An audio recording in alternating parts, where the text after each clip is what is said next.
I would like to introduce on the stage is Mansij. He is the founder of Intellocut, and he's here to talk about rejection and building a global business from India. Everybody, Mansij. Because trust me, I've got more shocking things to talk about than I've heard so far. Right? So if you stay with me for the next couple of minutes, it's going to be a fun ride.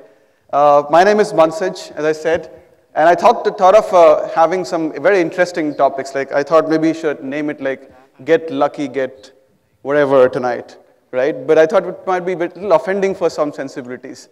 By the way, this reads as like "Get Funded Tonight." It doesn't read what you thought. All right. So, but I like the way guys think, right? Because that's what we're supposed to do. All right. So shit. That's the topic, and. For people who are sensitive, who are religious in nature, who are expecting a wholesome family entertainment, there are 2 doors at the back and 2 at the front, all right? You can take them now, all right away, all right? But if you stay with me here for next 25 minutes, all right, we're going to have an epiphany of one amazing, kick-ass piece of advice which no other person has given you before and no one will give you after, all right? That's one of my promises that I said at the beginning. So that's the epiphany 25 minutes from now, all right? So we're ready for this? Great. Well, when I say you know shit, who is you? It's you and me both, the investors and the entrepreneurs, both, right? Nobody knows how to take a company and make $1 billion or even $1 million or even $100,000 company, all right? Even a $10,000 company. Will anybody pay you a cent for whatever shit you have developed? Nobody can predict that. Right? I can't predict that. You can't predict that. That's the classic theme on which we're going to work here.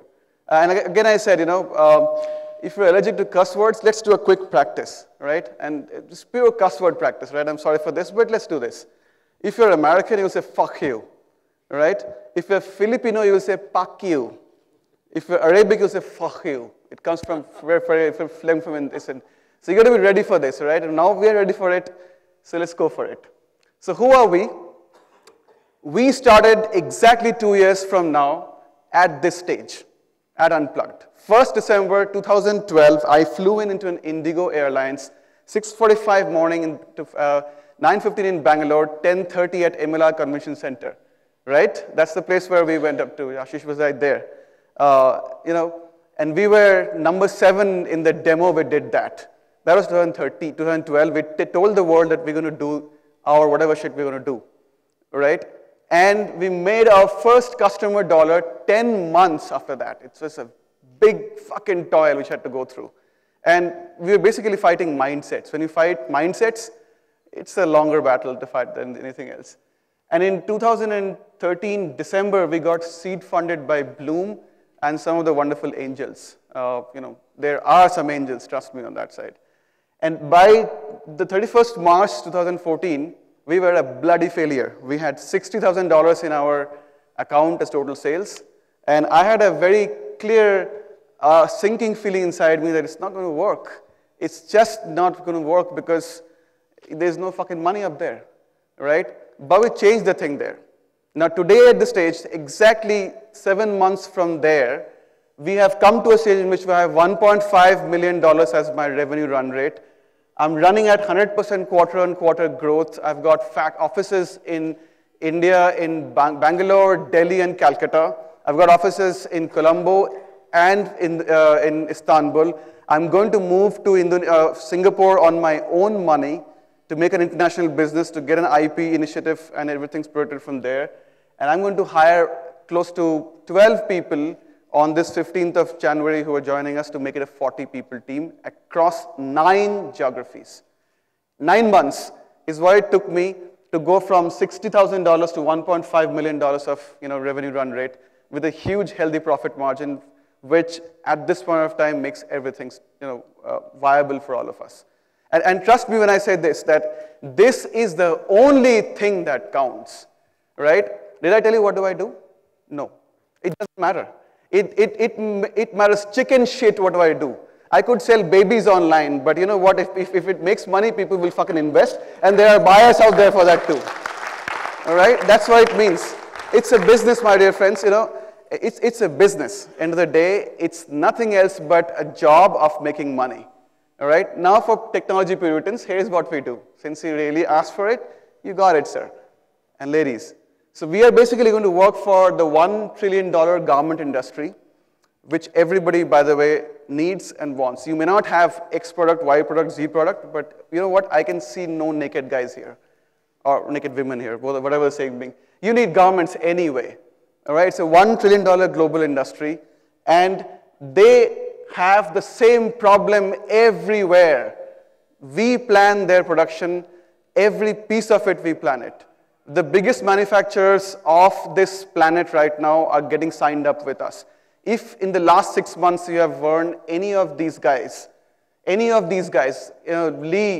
Adidas, Nike, Victoria's Secrets, all right, Raymond's, The Complete Man, Blackberries, Alan Solly, Van Heusen, Peter England, every piece of that in India is planned by us today. All right? In India and Southeast Asia, every piece of those things is planned by us today. When Mahendra Singh Dhoni and his team stands out to go and play a game, they wear things planned by us today. And we're just getting started. We have nothing in our hand. We have just the 9 of the top 100 manufacturers in the world. We're just getting started here. All right? It's a global thing that we're going to do here. In the last 2 quarters, we have converted 47% of our leads into paying customers. You know what that means? It means 1 in every 2 ends up signing with me. And if you're an enterprise sales, my dear friends, and you can convert 1 in 2, you are a fucking kick-ass guy, right? And how did we make that sales team? That's a different story altogether, so for some other time. But the reason is, one more important reason is we have got absolutely no competition on the floor. Absolutely zero competition. Why? No VC wants to invest into things like this. And as long nobody fucking puts money in this, who is going to make that shit up, right? We made it. And that's why I'm saying we have got this amazing opportunity to be the #1 in the world from this stage. And actually right now we are the world's #1. We are #1 in India, we're #1 in Bangladesh, #1 in Sri Lanka. We're going to be #1 very soon in Turkey and the other regions we open. And by the way, the biggest thing that happened from 60,000 to whatever $1.5 million type run rate is the fact that we took flights outside the country. That's the first thing, right?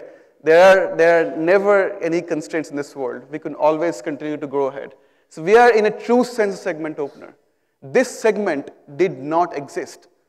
I could not explain this product to our customers. Forget about the VCs and my dad, right? Or my mom, though, I mean, my mom is amazing. I call her, I say, we close a $200,000 deal. She said, khana kha liya? Yeah, that's more important than, the bigger deals. So there you go. So we are the world's best in this business that we do right now. I've already shown you this slide. So that's what I do. But that's not important. Technological hubris about being amazing means nothing. The real difference is scale. Anybody, you can hire 20 people, 3 domain experts, throw in a lot of money, you can make that shit up. You can. I mean, theoretically, yes, it's possible. The real secret sauce is not just the money and the people, but the fact that you need to have a vision to go beyond what you got here. That's a very important thing. And we always carried that vision with us. All right, so, just quickly, who am I? I mean, I have spent 13 years studying softwares. I mean, I'm typically a software guy. I write softwares. All right? These days I write little less because I'm traveling most of the time. I was a part of a tech startup in the Valley. Here's a Valley Connect, right? Every guy has a Valley Connect, and it's always very important to have it with an American accent. Like, I came from the Valley. It's pretty good, actually. We had a good time there. The product did well. We had an $80 million exit, which was quite good. All right, so it's very important to have the Valley Connect in India to kind of sound upmarket. It's like you're a little bit more special than the other ones. I've been a mountain biker, a blogger. I had a stint with television and radio as an anchor once upon a time. I used to write for newspaper and magazines. And I used to follow Formula 1 and football, right? I used to. Now I can't, I don't, so time is kind of short for me. Metal, still with that, I mean, harder the better, right? That's when about me. But here's the point. I know shit. When I started up, I did not know a lot of things, and I still don't understand a lot of things. But I have the temerity to stand in front of you and say that. All right? I'm not going to lie through my teeth and say, you know what, I know everything. We've got it figured out, my friend. No, it can still go downhill from here, any moment, any day, right? It's the fact that startups are amazing. You know, every morning you wake up with a sinking feel that it's going to fall apart this evening. And the night you are like, fuck, we're going to kick ass, right? It just goes through this whole cycle every day. And that's the funny part of it. I know shit because the first part of me was 2 years back, I stood right there, here, with a power pack, I had a tie and I said, this is what I said actually, it's true.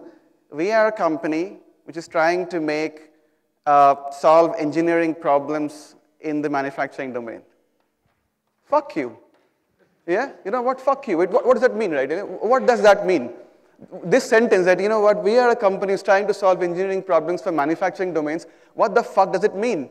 Does it mean anything to the customer, to an investor, to a prospective employer, to my dad, to you, to me right now? It means nothing, right? And why did I say that?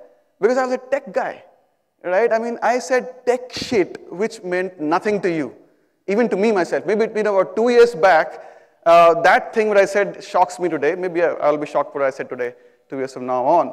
But that's what I say, money for everything, tech for free, right? You have to, when you look at a BMW, do you look at like 320 horses and fucking 360 Newton meter of torque with this, that? No, you don't. You say it's a good, beautiful blue car with nice angel eyes. That's what you see. Angel eyes, what you see. Where is the technology back there? It's an iDrive. You know, wake up, smell the daisies, right? We don't see that. So technology, I mean, you know, it's not a science project. Let's get over it. This is not a science project.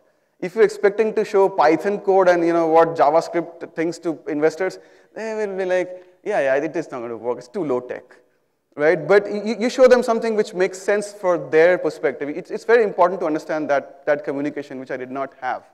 We always thought that we had to solve a problem. Well, apparently, if you become the problem, that's a bigger victory. Like Snapdeal, people keep on buying, they can't help themselves. That's a problem. If you can get there, then you are a bigger successful thing than, you know, somebody who's trying to solve a problem of whatever it is, right? Facebook is a problem. You know, I get tagged in all sorts of things I don't want to be. So there are things, you know, this is the virality part which is different from, because people understand these things better. Second thing is that we learned very quickly that to scale up, we can't be in India. It's just not possible. You can't be in India to scale up the business I am into. And it's kind of counterintuitive. India is one of the largest garment manufacturers, right? Then why can't I scale up and bring in India? I mean, it's the same story. It's like India is the largest, second largest population. So therefore, probably it makes sense that it should be the biggest market for housing. It's not, right? Because it depends on not how many are there, but how many of them are ready for that. It takes a maturity level for, you know, different businesses to adopt technologies. The Indian garment industry is unfortunately a little lagging at that. And here's a very heart-rending part of it. Every investor you talk to here would have a friend in the garment industry.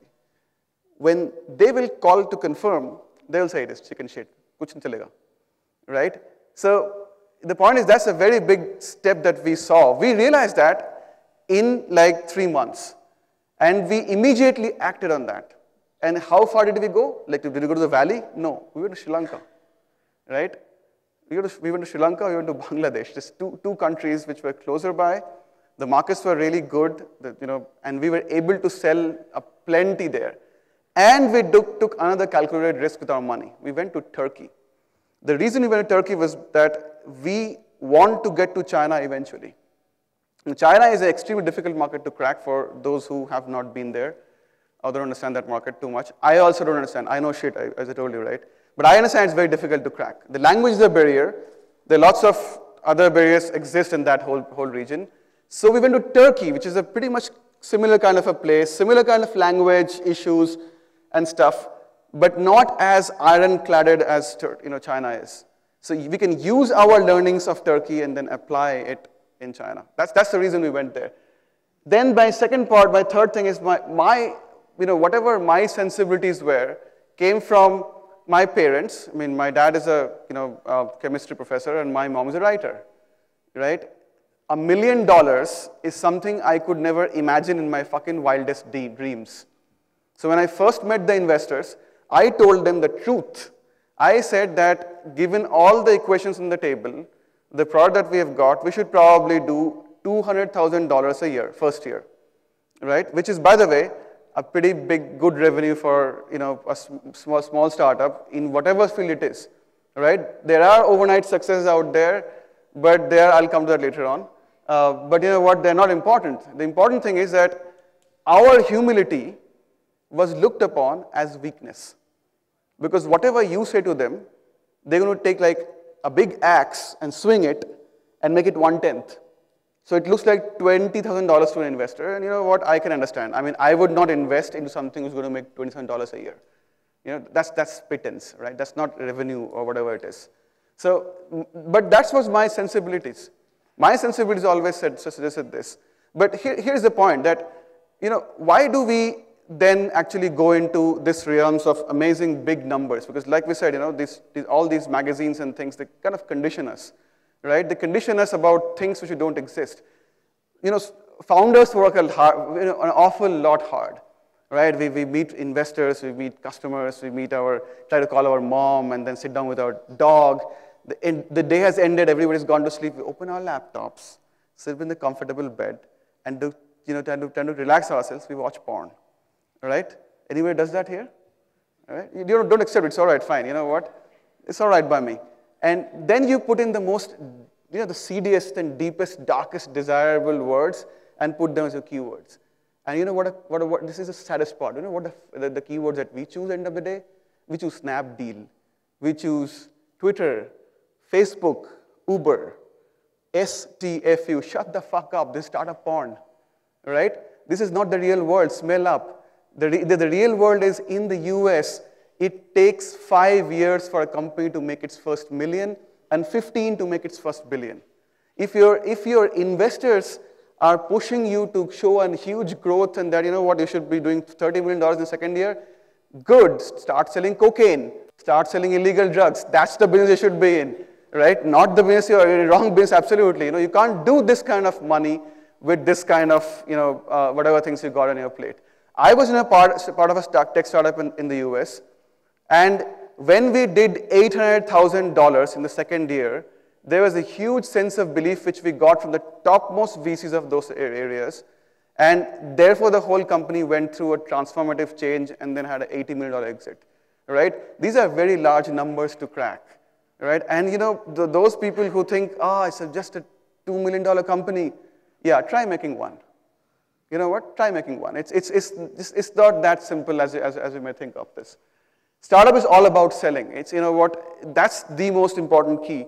And that's the key which you have to understand as I understood very clearly that we need to build an absolutely superstar kick-ass sales team.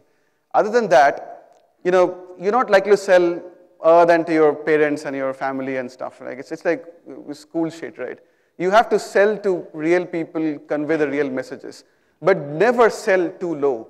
Exactly 2 years from today, 6th of December, 2012, Mosby and I, we were with India's topmost manufacturer. They offered us fucking peanuts for the product. They offered us $12,000 for 7 factories. And at that point of time, we were looking at bankruptcy as an impeding train. It's like, it's going to come to you anyway.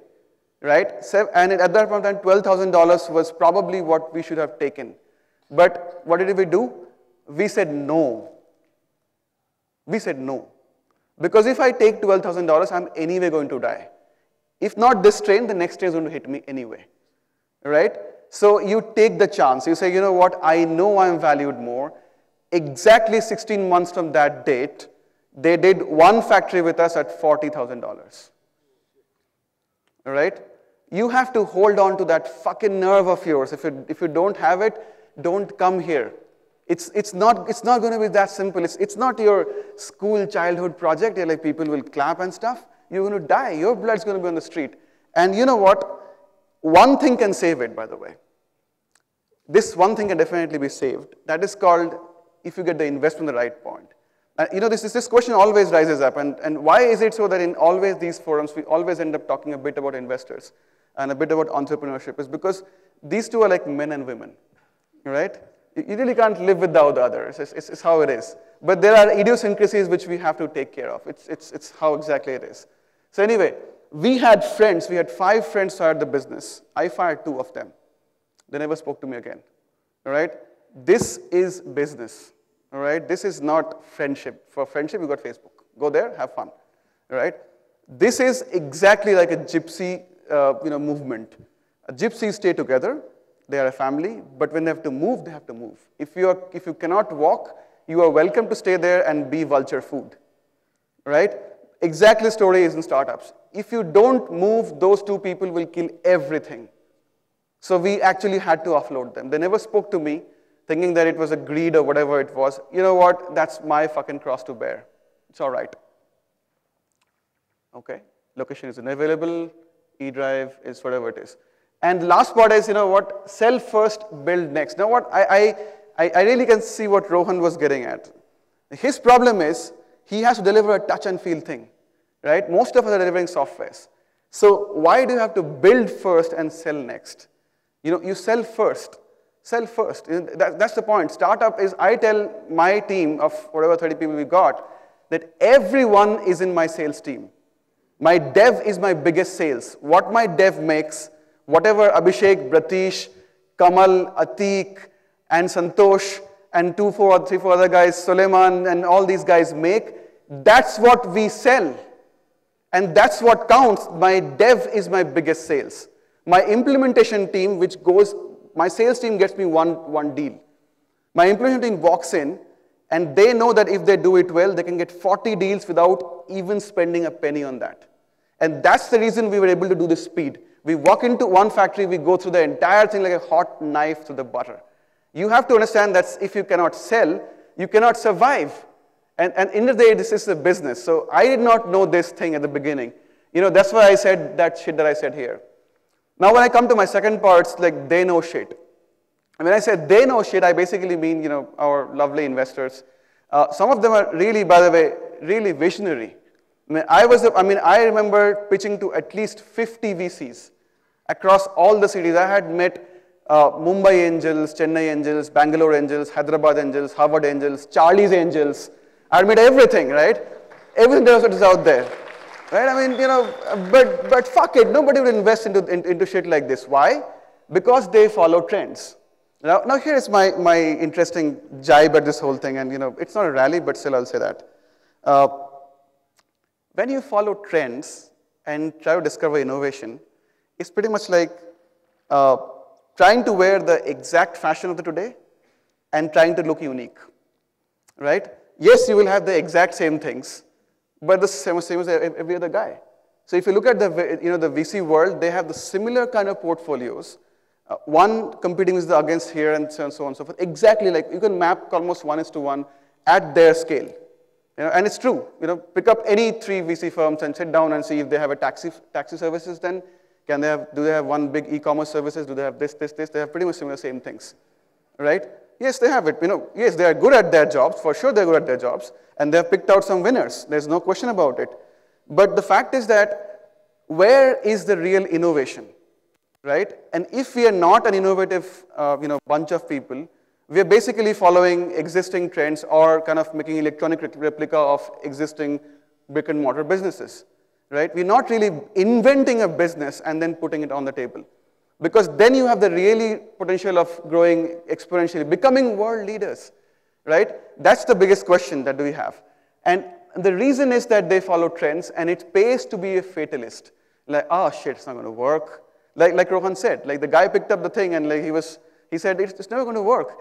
I have heard this thing, and the world has seen this thing, not only from investors, from everybody. Max Born, a Nobel Prize winner physicist, stood in Stockholm and said in 1933 that physics as we know it is going to end in next 6 months. That's what he said. Max Born, he's a Nobel laureate, right? Too bad for him. That same year, they discovered the entire quantum mechanics and everything else around that.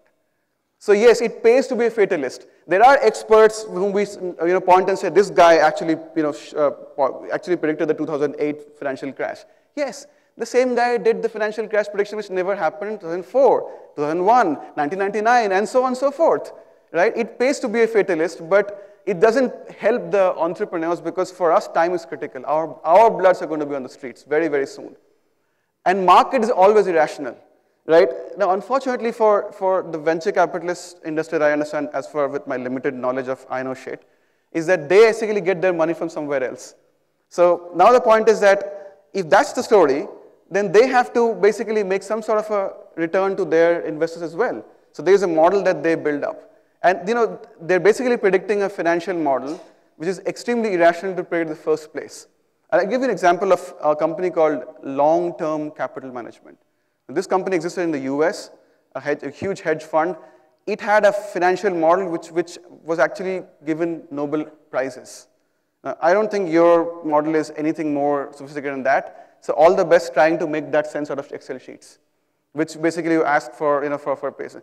End of the day, this is very important. VCs are, we need the investors. I mean, I have a huge respect for Bloom as the company who invested into us. These guys work exactly like startups, fly the cheapest flights. They work with us on a daily basis to help us. And you need them here. You need those super angels who can help and come and invest because that's the only way to build these businesses together. But here's one quick thing I'll always say. Every time I've raised some money or I've come close to raising money, I've always had this sinking feeling inside me that maybe I shouldn't have done that, right? And why is it so? I don't know, but I can succinctly capture this for a movie called Deh Ishqiya, where these two con men go to this village, and the younger con man is seduced by a woman to a bigger plot, thicker plot. So they end up having a romp, and he comes back after the day, after the whole night of romp. So this, the older guy says, so how was it?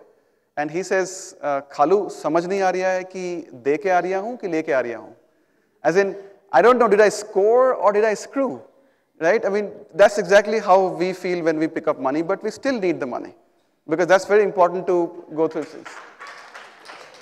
Last part is, this is that, we need to have the funding this whole thing, or the entrepreneurs need to say, fuck this shit, it's going to work, and the investors need to share that, fund this shit. That's the only way things get together. I'm going to quickly go through this, that we need to build an awesome team to get this thing done. I don't run IntelloCut, IntelloCut runs me. Because there are 30 people who are pushing me on a daily basis from 9 geographies. That's why we stand here. And that's why I'm able to deliver this whole thing to you guys. We need to democratize the whole process. It's the second learn which I had. Otherwise, people can't take decisions. If they can't take decisions, your business cannot really move that fast. And finally, we're going to plan for growth at all stages. And it has to be a fearless growth plan. That we would go and take 11 geographies from now onwards. You know what? You'll always find some people agreeing that it's too little, just 11 countries. Some will say, oh my God, 11 countries. There are no right and wrong answers to it. It depends on your execution ability. And you know it better than anybody else knows it here. All right, so before I go to this, I'll stop here for take maybe whatever questions if I have here. Do you have any questions, gentlemen, ladies? Ladies and gentlemen, any questions? I think they all loved your session. Very good. Thank you very much. Then let me put the last final thing here. Of the earth-shattering advice I said I'll deliver here. All right? This part you can't show to your parents. Right? So this is where the video number is. Ashish will probably tell you anyway. Whenever an entrepreneur goes out to the industry, they have a business in their mind. The business is completely in your minds, and you have transformed it into brick and mortar and in paper. It's exactly similar to a person who goes into an expedition to something like, say, a South Pole. All right? The destination is somewhat known. The road is not known. The capability is not known. The guys fly them into a no man's land. Think about this as an investor who gives them some bunch of money, which is basically some food these guys get for this entire, 2 months of transit they're going to have. Before turning back to mainland, this pilot gives the person one advice, right? And I'm not making it up, it's a real word, you can check on the internet, it's called AMFUOU. And that's my advice to every one of you as entrepreneurs. Adios, motherfuckers. You are on your own. That's the point.